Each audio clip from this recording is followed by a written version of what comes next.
The tavern in Duke Valerius's palace reeked of stale wine and desperation.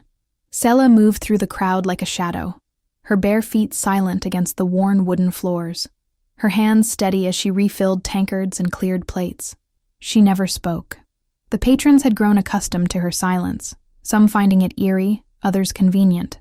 A mute barmaid asked no questions, repeated no gossip, and made no demands. She preferred it that way. Sela kept her eyes downcast as she navigated between tables crowded with soldiers, minor nobles, and merchants seeking favor with the Duke. The palace tavern served as neutral ground, a place where the strict hierarchies of court life loosened just enough for men to drink themselves into honesty. Tonight, the air buzzed with tension. Rumors had been circulating for weeks about the Duke's worsening condition, about ships lost at sea, about crops withering in fields that had always been fertile. Bad luck, they whispered. A curse upon the land. Sela's fingers tightened around the pitcher she carried. If only they knew how right they were about curses. If only they knew what walked among them.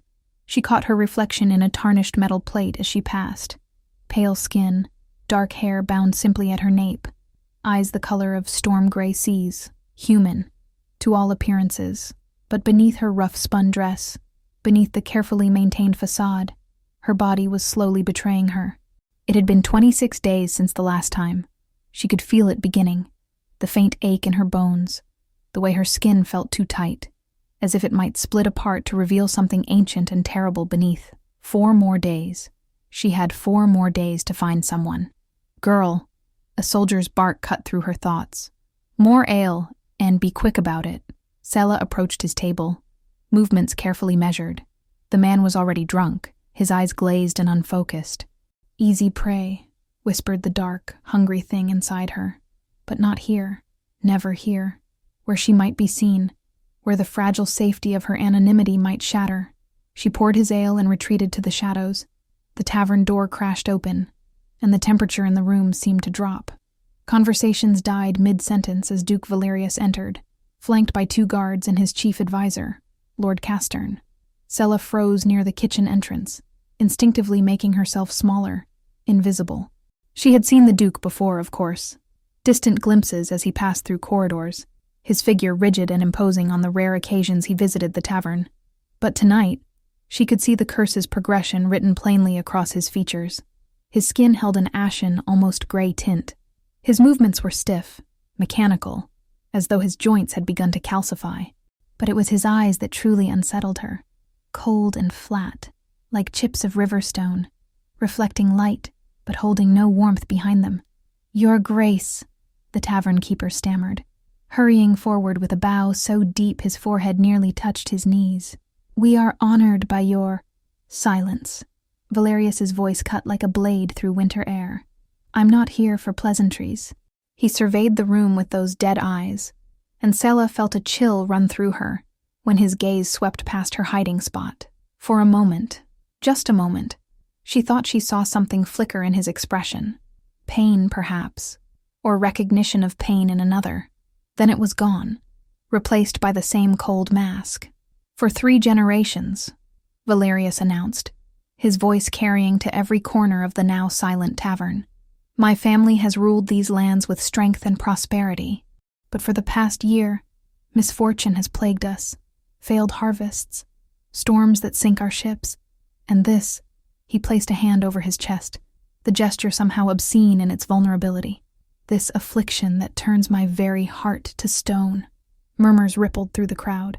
Everyone knew about the Duke's condition, but hearing him speak of it so openly was unprecedented. "Lord Castern has been investigating," Valerius continued, "searching for the source of our misfortune. And he has found something interesting."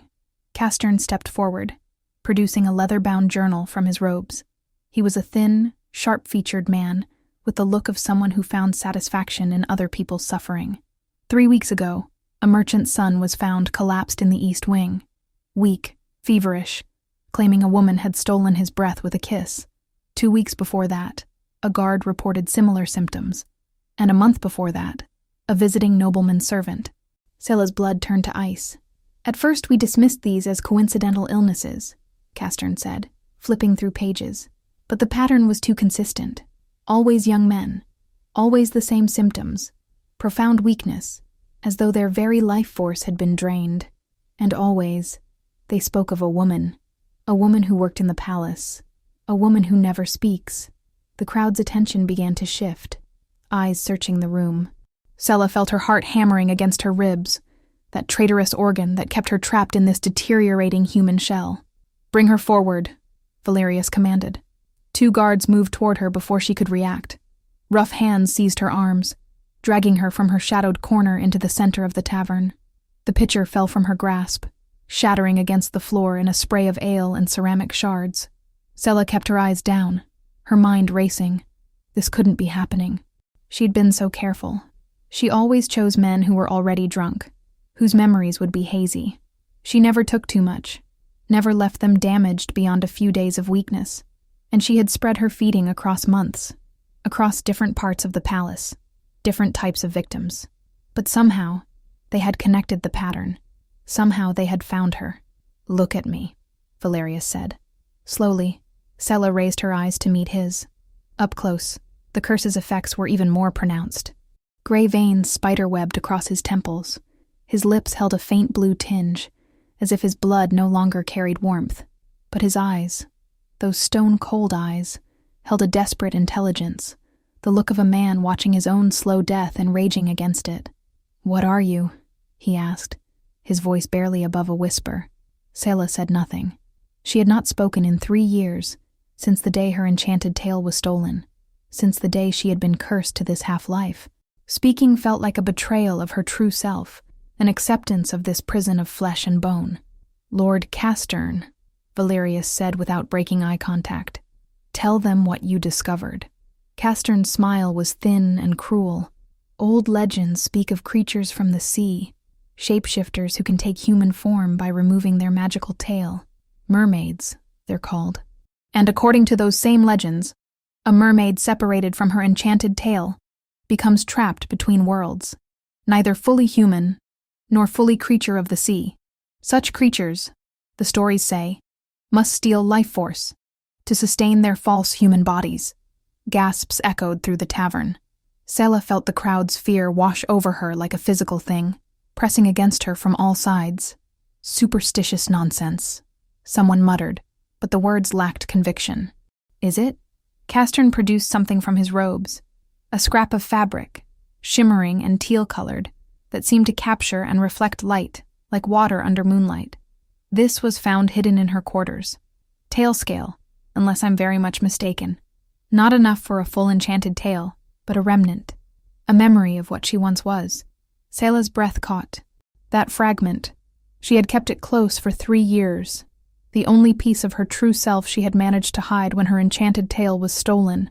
It was nothing, just a scrap, but it was hers.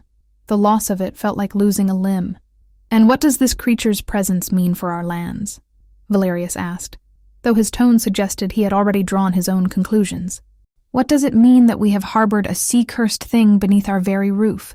The ocean rejects what is unnatural," Castern said, his voice taking on a theatrical quality. "When a mermaid is separated from her enchanted tail, when she is forced to walk on land against her nature, she becomes an abomination. Bad luck follows such creatures. Storms, droughts, crop failures, and curses, your grace. Perhaps even curses that turn hearts to stone." "No," Sela whispered, the word escaping before she could stop it. Her first spoken word in years emerged broken and rough, like glass grinding against stone. The crowd recoiled at the sound. Valerius's expression shifted, surprise perhaps that she could speak at all. "No," he repeated, his voice dangerously soft. "You deny what you are. You deny that your very presence poisons this land?" Sela met his eyes, searching for some spark of reason, some indication that he might listen. "Your curse," she forced out, each word painful. "Not mine. Different. You speak of my curse." Valerius's hand went to his chest again, fingers splaying over his heart. "You dare to speak of what you know nothing about." "I know. Curses," Sela whispered. "I know. Suffering. For a moment. Just a heartbeat." Something flickered across Valerius's face. Recognition, perhaps, of a kindred agony. But then Castern leaned close, whispering urgently in his ear. and the moment shattered. "Take her to the courtyard," Valerius commanded, his voice once again cold and flat. "Prepare a pyre. We will burn this curse from our lands at dawn." The crowd erupted in a mixture of approval and shock. Selah struggled as the guards dragged her toward the door, but her human body, already weakening, already beginning to rebel against the approaching deadline of her monthly feeding, had no strength to resist. As they pulled her through the doorway, she caught one last glimpse of Valerius. He stood perfectly still in the center of the tavern, one hand still pressed over his heart, watching her with those dead, stone eyes. And in that gaze, Selah recognized something she had not expected to find: fear. The Duke was afraid, not of her, but of his own mortality, of the curse that was slowly transforming him into something cold and lifeless. He was a drowning man grasping at anything that might save him, even if it meant condemning an innocent creature to the flames. As the guards hauled her across the courtyard toward the dungeons, Selah counted the hours in her head. 26 days since her last feeding, 4 days until her body would begin to disintegrate, her human form literally tearing apart at the seams without the stolen life force to sustain it. But she would not live 4 more days. At dawn, they would burn her. The irony was almost laughable. After 3 years of desperate survival, of moral compromises and stolen kisses, and the constant weight of guilt, it would all end at the hands of a man who was himself cursed, himself suffering, himself a victim of forces beyond his control. In the darkness of the cell, Selah curled into herself and did something she had not done since the day her enchanted tale was stolen. She wept, not for the life she was about to lose, but for the life she had already lost, the freedom of the waves, the joy of her true form, the innocence of a creature who had once known nothing of human cruelty. Above her cell, she could hear the sounds of construction beginning, wood being gathered, a pyre being built, 4 hours until dawn, 4 hours until the flames. And somewhere in the palace, a duke with a heart of stone lay awake in his chambers, pressing a hand to his chest and feeling nothing. No warmth, no pulse of genuine life, just cold, spreading stone, claiming more of him with each passing day. 2 cursed creatures, both suffering, both dying by inches, and by dawn, one of them would be ash. The flames never came. Instead, as the first gray light of dawn crept through the bars of her cell, Selah heard the heavy tread of boots on stone. The door crashed open, revealing Valerius himself, flanked by guards. His face looked even more ashen in the pale morning light, the gray veins at his temples more pronounced, as if the curse had progressed significantly in just those few hours. "Bring her," he commanded, his voice hoarse. They dragged Selah from the cell and into the courtyard, where a crowd had already gathered around the waiting pyre. But instead of leading her to the wooden platform, the guards forced her to her knees directly before the Duke. Confusion rippled through the assembled witnesses. Valerius stared down at her, his chest rising and falling with labored breaths. Something had changed in his expression, a wild, desperate quality that made him look more alive than he had the night before, even as his body continued its slow transformation to stone. "You said you know curses," he spoke, loud enough for all to hear. "You said you know suffering. Then perhaps you know this. Last night after your capture, my condition worsened dramatically. My physicians believe I have days left. Perhaps hours." He paused, and Selah could see the effort it took him to continue, as if each word had to be forced past the stone encroaching on his lungs. "But there is something else," he said, his voice dropping lower. Something Lord Castern discovered in his research. The legends speak of a mermaid's kiss as a thing that steals life, but they also speak of the sea's magic, wild, unpredictable, capable of both destruction and transformation. Selah's eyes widened as understanding dawned. He couldn't possibly be considering. "If you are truly what they say you are," Valerius continued, "if your touch can drain life force, then perhaps that same magic might affect my curse. Break it. Transform it. I am dying anyway, creature." "What is one more gamble?" "Your grace," Castern interrupted, stepping forward with alarm clear on his sharp features. "This is madness. Her touch is what brought the curse upon us in the first place. To allow her to—" Silence. Valerius didn't even look at his advisor. His stone-gray eyes remained locked on Selah. "Well, Mermaid, will you do it?" Kiss me as you kissed those men. Try to drain my life if you wish. But know this, if by some chance your magic does heal me, I will grant you your freedom, your life for mine. A fair exchange. It was a lie. Sela could see it in the set of his jaw, hear it in the careful way he phrased the offer. But what choice did she have? The pyre waited behind her. Her body was already beginning to ache, the first signs of her own curse approaching its deadline.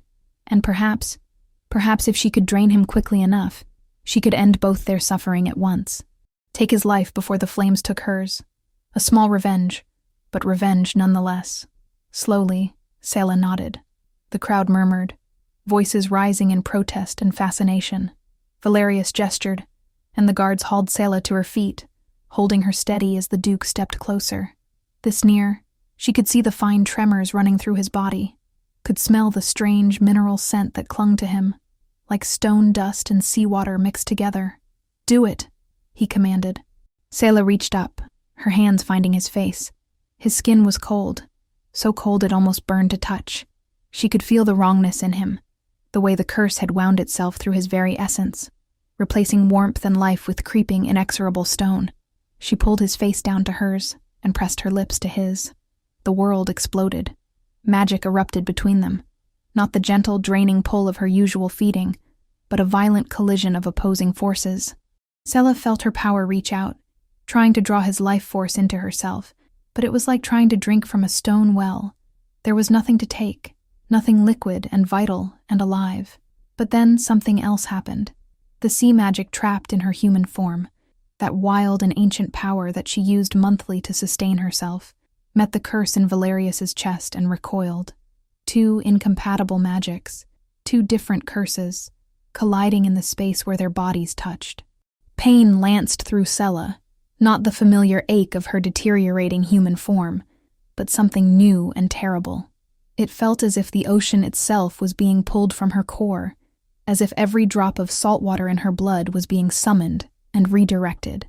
Valerius made a sound, a raw, agonized cry that tore from his throat. His hands came up, gripping Sela's arms with bruising force, but he didn't pull away, couldn't pull away. The magic had locked them together, a circuit of power that neither could break. And then, impossibly, Sela felt it, a pulse, a heartbeat, not her own, but his. The stone around Valerius's heart, that cold, dead thing that had been slowly consuming him, suddenly blazed with heat. The sea magic pouring from Sela didn't drain his life. It couldn't, because there was no life left to drain. Instead, it filled the empty spaces, the dead places, infusing the stone itself with something vital and wild and alive. Aquatic warmth flooded through rock that had known only cold. And the stone, against all logic, began to beat. Valerius broke the kiss with a gasp, stumbling backward. His hand went to his chest, his eyes wide with shock. The gray pallor of his skin was already receding, replaced by a flush of color. The blue tinge to his lips faded. But more than that, Sela could see emotion flooding back into his face. Pain, yes, but also wonder, fear, confusion. Things his stone heart hadn't allowed him to feel in months. "I can feel it," he whispered, his voice raw. "I can feel everything." Then his eyes focused on Sela, and she saw the calculation there, the desperate hunger of a man who had just been given a reprieve from death. "Chain her," he commanded, his voice suddenly sharp. "Now." "Your Grace." Castern stepped forward, confused. "You promised her freedom if—" "I promised nothing," Valerius snapped, and Sela heard it clearly now. The emotions that had been absent before. Anger, fear, desperation. "Did you not see what just happened? Her touch didn't break my curse. It transformed it. The stone is still there, but now it lives. And already I can feel it cooling again." He looked at Sela with something like hunger. "She is the cure, Castern. Not a cure that works once, but an ongoing treatment. Without her touch, I will return to stone. She is mine now, my property, my lifeline." Horror washed over Sela as the guards closed in. She tried to run, but her weakened body betrayed her. They seized her arms, forcing them behind her back. "Bring the collar," Valerius ordered. "The one from my family's vault, the old binding magic." A guard disappeared into the palace and returned minutes later, carrying a metal collar on a velvet cushion. It was beautifully crafted, silver inlaid with intricate patterns that seemed to shift and flow like water, but Sela could feel the malevolent magic radiating from it even from several feet away. This collar, Valerius announced to the assembled crowd, was created by my ancestors to bind servants to their service. It cannot be removed except by the one who places it. It cannot be broken by any force known to man, and it ensures absolute obedience. He took the collar from the cushion and approached Sela. She thrashed in the guard's grip, a wordless sound of protest tearing from her throat, but it was useless. Valerius fastened the collar around her neck with steady hands. The moment the clasp clicked shut, Sela felt the magic activate, cold and binding, sinking into her skin like hooks. 1,000 invisible chains suddenly tethered her to the man standing before her. "There," Valerius said with satisfaction.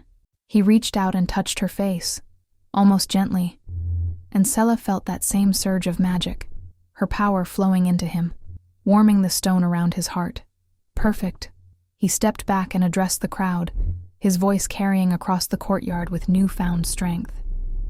"Let it be known that this creature is now my possession. She is not to be harmed, not to be approached without my permission, not to be aided in any escape attempt. She is bound to me, and through her, I shall live." The crowd's response was uncertain. Some cheered, relieved their duke had found a cure, while others murmured uneasily at the dark magic they had witnessed. Castern leaned close to Valerius. "Your Grace, are you certain this is wise? To keep such a creature so close? Would you prefer I die, Castern?" Valerius's voice held an edge that had been absent before, emotion that made his words cut deeper. "She is mine now, and she will keep me alive, whether she wishes to or not." He turned back to Sela, and she saw no mercy in his eyes, only relief and possessiveness, and a desperate determination to survive at any cost. "Take her to the East Tower," he commanded. "The blue room. It's comfortable enough. After all," his lips curved in something that might have been a smile if it had held any warmth. "We wouldn't want my cure to be uncomfortable, would we?" The blue room was indeed comfortable, perhaps the most comfortable prison Sela had ever imagined. Rich carpets covered the floor. Heavy curtains framed windows that looked out over the sea. A cruel touch, showing her the freedom she could never again reach. A large bed dominated the space, piled with silk pillows and soft blankets. A writing desk stood against one wall, though Sela had no one to write to. Fresh flowers filled crystal vases, their scent cloying and false. But the door was locked.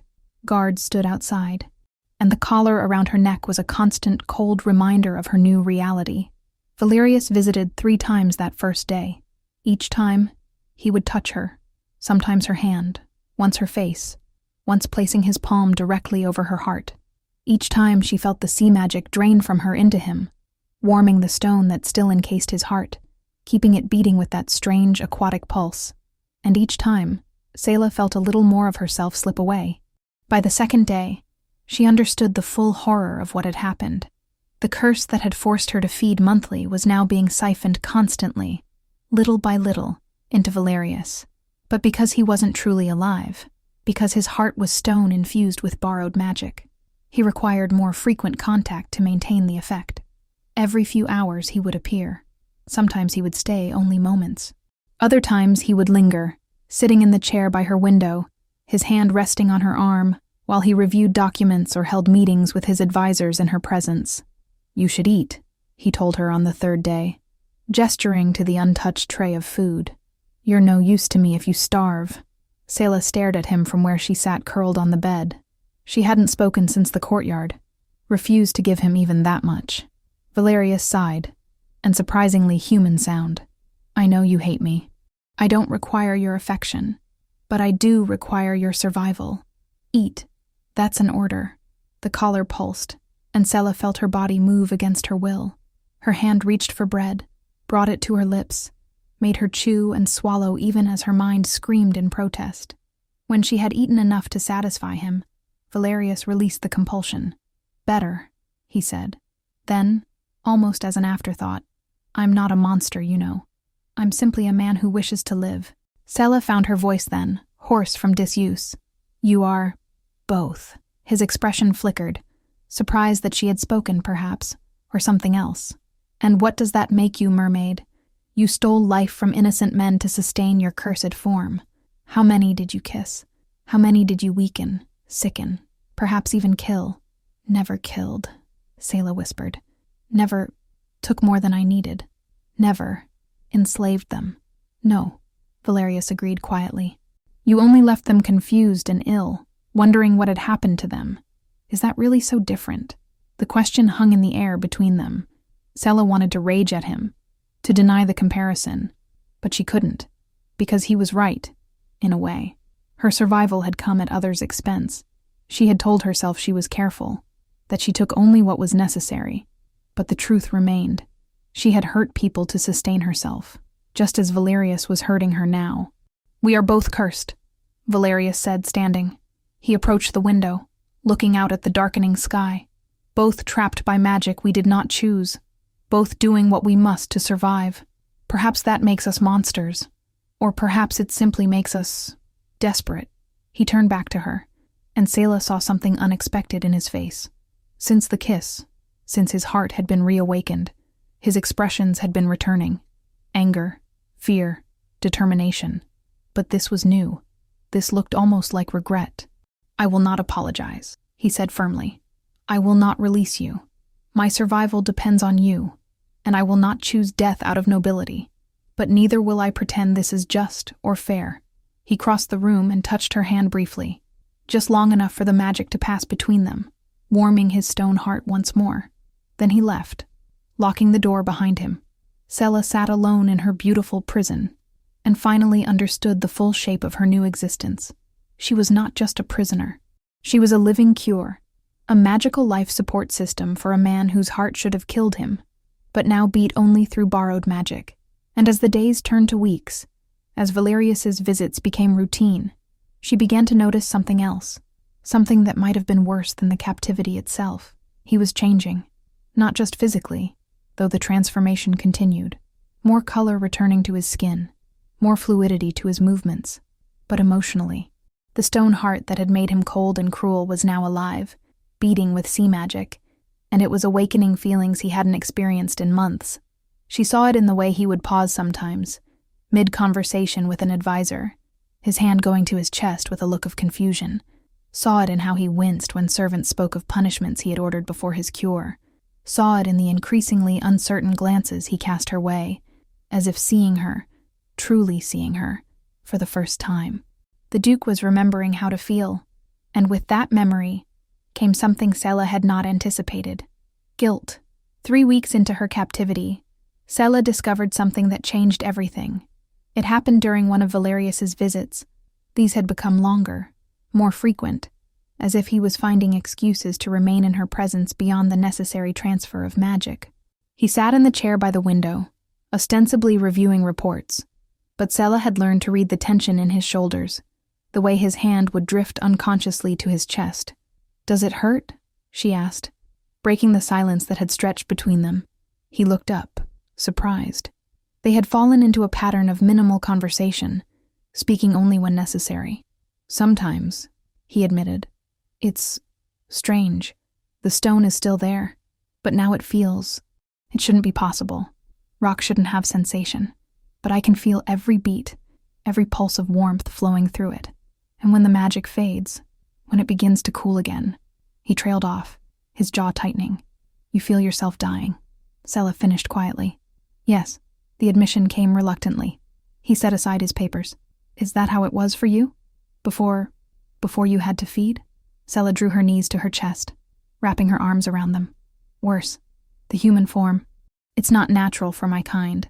Without life force to sustain it, the body begins to reject itself, like a transplanted organ that the flesh recognizes as foreign. It starts with pain. Then the skin begins to split, the bones to crack. You don't just die, you disintegrate." Valerius's face paled. "And you lived with that for 3 years? Knowing that if you failed to feed even once, I would tear apart from the inside out?" "Yes," Selah met his eyes. "So when you speak of desperation, of doing whatever necessary to survive, I understand. Perhaps better than you think." Something shifted in his expression. recognition, kinship, and that increasingly familiar guilt. Before he could respond, a sharp pain lanced through Sella's chest, making her gasp. She pressed a hand over her heart, feeling something wrong, something fundamental shifting inside her. Valerius was beside her instantly, his hand on her shoulder. "What is it?" The pain faded, but it left behind a hollow sensation, as if something had been scooped out of her core. "I don't know," Sella whispered, but that was a lie. She knew exactly what it was. The constant drain of magic into Valerius, day after day, multiple times per day. It was taking more than her monthly feeding had ever required. She was running dry. "You should rest," Valerius said, his voice uncertain. "I'll have the physicians." "Your physicians can't help me," Sella interrupted. "This isn't a human illness." But Valerius was already moving toward the door, calling for his advisors. Within the hour, Lord Castern arrived, accompanied by an elderly woman Sella had never seen before. "This is Meliora," Castern announced, eyeing Sella with barely concealed distaste. "She's a scholar of ancient magic. Your Grace requested her expertise." Meliora approached Sella with cautious interest, her sharp eyes taking in the collar, the pallor of Sella's skin, the way she held herself protectively. "May I examine you, child?" Sella glanced at Valerius, who nodded permission. The scholar's hands were gentle as she checked Sella's pulse, looked into her eyes, pressed fingers to various points on her body where magical currents typically flowed strongest. "Fascinating," Meliora murmured. "And concerning." "Explain," Valerius commanded, though his voice had lost some of its earlier hardness. "The mermaid's magic is finite," Meliora said, straightening. "She was meant to feed monthly, taking small amounts from different sources. But you, Your Grace, are drawing from her constantly. The amount is individually small, but collectively." She shook her head. "She's being drained far faster than her magic can regenerate. At this rate, she'll be depleted within a month, perhaps less. And then," Valerius's hand went to his chest. "Then she dies," Meliora said bluntly. "And without her magic to sustain it, your heart will return to stone, likely within hours." The silence that followed was suffocating. Sella watched emotions flicker across Valerius's face, fear, anger, and something that might have been despair. The old Duke, the one with the stone heart, would have simply found another solution, no matter how cruel. But this Duke, the one with a heart beating with sea magic and newly awakened feelings, looked almost lost. "There must be another way," he said finally. "There is," Meliora replied.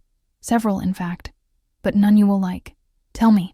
The scholar glanced at Sella before continuing. "The root of both your curses lies in the same source, the artifact your family stole from the sea 3 generations ago. The Heart of the Deep, it's called. A pearl of immense magical power, pulled from a sacred grotto." Valerius stiffened. "That's just a legend, a story to explain the family curse." "Is it?" Meliora's smile was thin. "Then where is this pearl now, Your Grace? It should be in your family vault, should it not? A treasure that valuable?" Valerius hesitated. "I don't know. I've never seen it." "Because someone hid it," Castern interjected, his voice tight. "Someone who didn't want the curse broken." Understanding dawned slowly, like a dark tide. Sella felt it in her bones, the same way she could always sense the ocean's moods. "The artifact holds the magical part of my tale," she whispered. "Whoever has the artifact has the key to my true form." Meliora nodded approvingly. "Very good. The theft of the pearl created a debt, a curse that would plague the thief's bloodline until the pearl was returned. But the pearl itself is tied to the sea, and to those who belong to it. When your enchanted tale was stolen, the magical part of it was likely brought to the pearl. The 2 magics would have entangled. Then we find the pearl," Valerius said, his voice gaining strength. "We break both curses at once." "It's not that simple," Meliora warned. "The pearl's magic is old and powerful. Returning it might break the curses, yes, but it might also kill you both in the process. Magical debts, when finally paid, often demand everything." "But there's a chance." Sella found herself leaning forward. "A chance to be free? A chance for one of you, perhaps," Meliora said carefully. "The pearl's magic could restore your enchanted tale, return you to your true form, or it could heal His Grace's heart permanently. But doing both might be beyond its power. especially after generations of corruption. Someone would have to choose. Someone would have to sacrifice. The implications settled over them like a heavy blanket. Sela looked at Valerius, and he looked back, and she saw her own desperate hope reflected in his eyes. They were bound together, two cursed creatures whose survival had become impossibly intertwined. "Who has it?" Valerius asked Castern. "Who would have hidden the pearl?" Castern's face had gone carefully blank. "I couldn't say, Your Grace." "Couldn't? Or won't?" The advisor's silence was damning. Valerius moved with surprising speed, grabbing Castern by the front of his robes. "You. It was you all along. To protect you," Castern sputtered. "The legends say that returning the pearl would kill the current heir. I hid it to save your life, Your Grace. Everything I did was to keep me weak," Valerius finished coldly. "To keep me dependent, dying slowly, while you positioned yourself to inherit. Did you think I wouldn't eventually realize? Did you think—" He stopped, his hand going to his chest as his stone heart pulsed with anger, with pain, with betrayal. The emotion was too strong. Sela felt the magic in Valerius surge, and then collapse, the warmth draining from his stone heart like water through a sieve. He staggered, his skin going gray again, and Sela moved without thinking. She was across the room in an instant, the collar's binding forgotten, her hands finding Valerius's face. She kissed him, not to drain but to give, pushing every scrap of magic she had left into his failing heart. It hurt, gods, it hurt, like her very essence was being ripped out through her lips. But she didn't stop, because somehow, impossibly, she wanted him to live. When she finally pulled back, Valerius's color had returned, but barely, and Sela felt hollow, scraped clean, dangerously close to her own breaking point. "Why?" Valerius whispered, his hand coming up to touch her face. "Why save me?" "Because we're the same," Sela said simply. "Both trapped, both suffering. And neither of us deserves to die for the crimes of others." Something broke in Valerius's expression. He looked at Castern, who was backing toward the door. "Guards," he shouted. "Arrest Lord Castern. Find where he's hidden the heart of the deep. Tear apart his quarters if you must." As guards flooded in and dragged a protesting Castern away, Valerius turned back to Sela. His hands shook as they reached for the collar around her neck. "What are you doing?" Sela asked, barely daring to hope. "Something I should have done weeks ago." His fingers found the clasp, and Sela felt the magic resist, trying to stop him from removing what he himself had placed. But Valerius pushed through, his stone heart pulsing with determination, and the collar clicked open. It fell to the floor with a heavy clang. Sela touched her bare neck, feeling the absence of binding magic like the first breath after drowning. "You're freeing me." "I'm giving you a choice," Valerius corrected. "When we find the pearl, when we have the chance to break these curses, you should be the one to decide what happens. Not me. Not anymore." "But you'll die," Sela said, understanding. "If I choose to restore myself, to reclaim my magical tail, you'll return to stone." "Yes," he met her eyes steadily. "And I'll die anyway if you stay bound to me, drained until there's nothing left. At least this way, one of us might survive." It was Meliora who found the pearl 3 days later, hidden in a false bottom of Castern's personal chest. It was smaller than Sela had imagined, no larger than a child's fist, but it pulsed with power that made the air around it shimmer like heat waves over summer sand. And wrapped around it, carefully preserved, was the magical tailpiece, the key to her true form. Sela reached for it with trembling hands, but stopped before touching it. After 3 years of searching, of dreaming, of suffering, here it was. Her true self, her freedom, everything she had lost. All she had to do was take it. But Valerius stood beside her, one hand pressed to his chest where his stone heart was already cooling again, already beginning to fail. The magic Sela had given him was fading fast. He had perhaps hours left, maybe less. "Take it," he said quietly. "It's yours. It was always yours." Sela looked between the pearl, the tailpiece, and the man who had enslaved her, who had bound her in chains, who had stolen her magic for his own survival. The man who had then freed her, who had given her choice when he could have simply commanded. The man who was dying. "Meliora," Sela said slowly, an idea forming. You said the pearl's magic might not be enough to save both of us.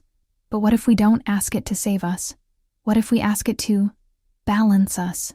The scholar's eyes widened. You mean bind your curses together? Make them cancel each other out? The sea magic in the magical tailpiece responds to the stone in his heart, Sela said, thinking aloud. We've already seen that.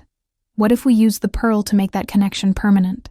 Not a master and slave, but a true bond. My magic would flow into him naturally, and his curse would anchor mine, giving me human form without the need to feed. It's theoretically possible, Meliora said carefully, but such a binding would be permanent, unbreakable. You would be tied to each other for life, neither fully cursed, but neither fully free.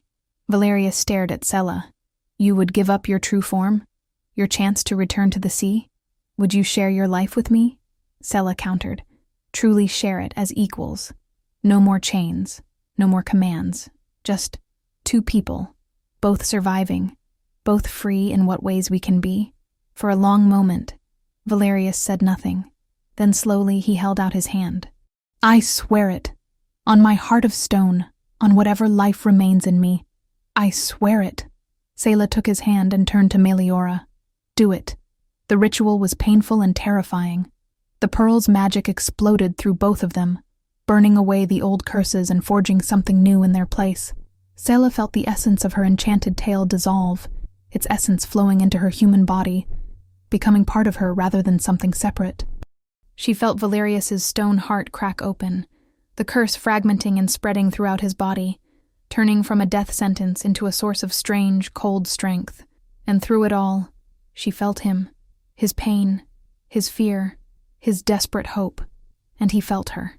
Their suffering merged, balanced, and transformed into something that was neither curse nor blessing, but simply survival. When it was over, they collapsed together on the floor, breathing hard. Sela touched her throat. No collar, no binding magic, but she could feel Valerius there, a constant presence in the back of her mind, not controlling, just present. Did it work? Valerius gasped, his hand going to his chest. I can still feel the stone, but it's different, warmer, like it's part of me now, not killing me. And I can feel the sea, Sela whispered, tears streaming down her face. Not as strongly as before, but it's there. I'm still connected, still myself, just different. They looked at each other, these two broken creatures who had hurt each other, enslaved each other, and finally freed each other. Not into the lives they had lost, but into something new, something possible. What now? Valerius asked. Sela stood, then offered him her hand, an echo of the gesture he had made to her. Now we learn to live with this, together, as equals. He took her hand and let her pull him up. Outside the window, the sea crashed against distant rocks, calling to Sela with a voice she could still hear, even if she could no longer answer as she once had. But she was alive. They both were. And sometimes, survival was its own kind of freedom.